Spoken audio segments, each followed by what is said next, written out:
closing the deal, what is your take on how much pressure you should apply? Let's say I give a presentation. Do I need to press the prospect to take action right then and there? Or is it okay to go with a low-pressure approach? Basically, what kind of attitude do you take with prospects? For instance, I'm offering an exceptional opportunity. It's their loss if they're not interested. Or I'm like a dog with a bone. I don't give up on them. Or, take it or leave it. You know.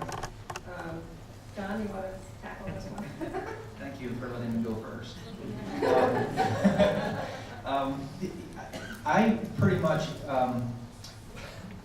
ask for the sale. I mean, I didn't do that all the time in the beginning, just like anybody here, timid.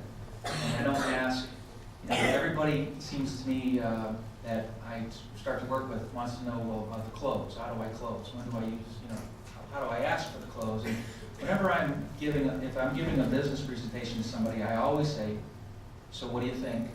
You gotta have to have some kind of question like that. So what do you think? How do you like what you've heard so far? What do you like about what you've just heard? Can we get you started?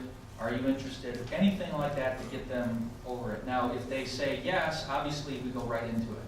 You know, I go into the 2 different ways to sign up and all that things we've already talked about. If they say no, not yet, I'll say I'm not aggressive. In other words, at that moment, I'm not aggressive with them. Judy mentioned it. I'll put them on drip campaigns. You know, I'll put them in newsletters, whatever I can to keep in front of them. But that's the way I handle that. Well, you know, my whole philosophy is that successful people see a vision, see an opportunity when it comes along, and you can present that same exact opportunity to someone out there that and they just don't see it. And I think successful people, in my opinion, maybe 9 times out of 10, when you talk to them, they see it. So, wow, and they get as excited as you are.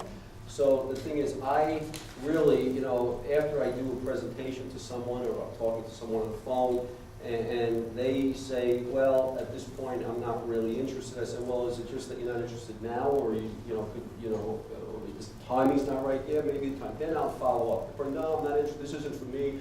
The network right now, I don't want to do it. I don't follow up with that person at all. I mean, I just don't waste my time with people like that, you know.